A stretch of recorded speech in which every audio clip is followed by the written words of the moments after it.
मालिक रहमान है, चाहे तो माफ कर दे, चाहे तो पकड़ दे, दोनों काम।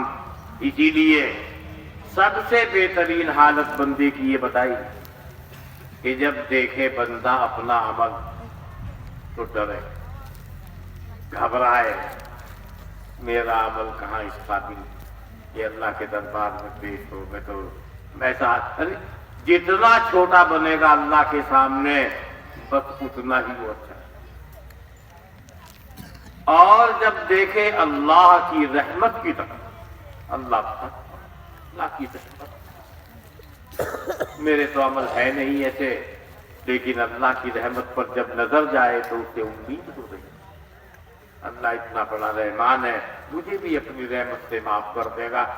ये हालत बहुत अच्छी। अपने आमाल पर नजर जाए तो बंदा डर जाए, अल्लाह की रहमत पर नजर जाए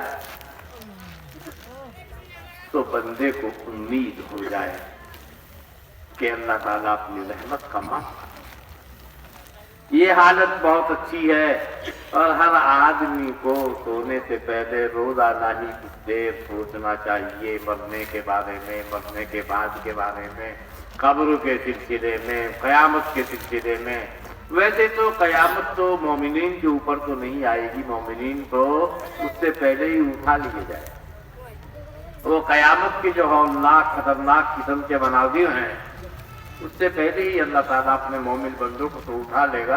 वो कुफ्फार के ऊपर वो हालात सारी होंगे जो कयामत के हालात के सिलसिले में है। बहरहाल भाई, हमें अल्लाह से सच्चा ताल्लुक कायम करना चाहिए और हम पर जरूरी है हम अपने मालिक की इबादत करें और मालिक तक पहुंचने का जरिया हमारे लिए बने हैं अल्लाह के हबीब हजरत जनाब नबी अकरम सल्लल्लाहु अलैहि वसल्लम। लिहाजा आपकी मोहब्बत और आपकी सुन्नत का इत्तिबा और पैरवी भी हमारे ऊपर जरूरी है।